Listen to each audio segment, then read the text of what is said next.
Ito po ang pagtuturok ng ano yun, pampasasal ate. Oo, pampasal. Pampasasal. Ano.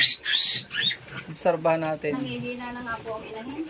Kaya nga, buti po may available na nabilhan ano. Meron naman po. Sabadun. Gano'ng kalalim matuturok niyan? Ano lang sir? Lakad. Kamalitis ang inahin. Ay, kailangan niya kapitan ano. Hindi siya magawala. Oh, sanay na. Oh. Ganyan lang pala yan. Tapos mag-iintay po tayo ng mga ilang minuto. Yun! Tumakas lang isa!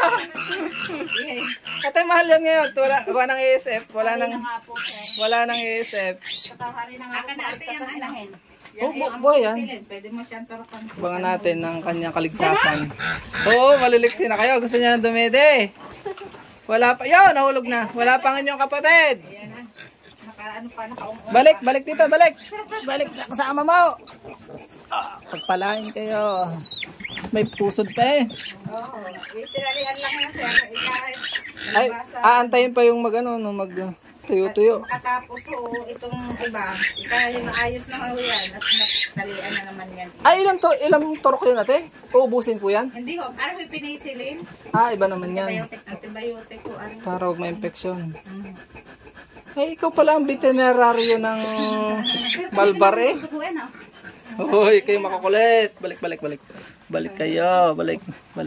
Ito po yung 7 na. Ayun, may antayin pa. May antay pa ho. Nakakailang anak po yan? Ito po nung nagdaan ay 10. Di possible mga 3 pa.